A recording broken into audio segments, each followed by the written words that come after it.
আজকে আমি চলে এসেছি দীপঙ্করদার কাছে। দীপঙ্করদার হাতে কত কেজি মাছ আছে? 3.5 কেজি। এটা রুই মাছ, জ্যান্ত রুই মাছ। দেখো খাবি কাটছে, দীপঙ্করদা কেটে নিল আজকে 3.5 কেজি। রে বাবা, বিশাল সাইজের একটা রুই মাছ। একদম ফ্রেশ হবে তো? এক নাম্বার মাছ, একদম এক নাম্বার মাছ কেটে নিচ্ছে। দারুণ সাইজ, একটা ফ্রেশ রুই। দেখো তেল তেল না খাজানা, এগুলো খাজানা বার করো। তেল আছে, অরিজিনাল তেল একদম।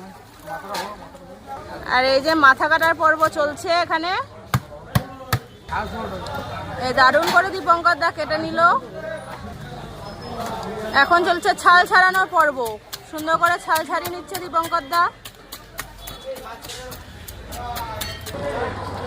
এই এখন রুই মাছটার পিস করে নিচ্ছে। দেখো পেট থেকে কি বেরায়, একদম ফ্রেশ তেল বেরাবে পেটের থেকে মাছের। একদম তোমরা যদি এরকম ধরনের ফ্রেশ মাছ নিতে চাও তাহলে দীপঙ্করদার দোকানে আসতে পারো। মসলন্দপুর বাজারে। কি বাজার? আচ্ছা, ডাক বাংলো মোড়ে সব এই বাজারে তোমরা আসতে পারো। অবশ্যই আসতে হবে, আসতে পারো না। এক নাম্বার মাছ নিতে গেলে তোমাদের এই দাদার কাছে অবশ্যই আসতে হবে। এই দেখো খাসির মতো তেল বেরিয়ে গেছে মাছের। আরে মাছের তেল কত করে? ফ্রি? আমি নেব মাছের তেল। এমনি লুজ তেল নেই? লুজ তেল বলছে, আলাদা তেল নেই?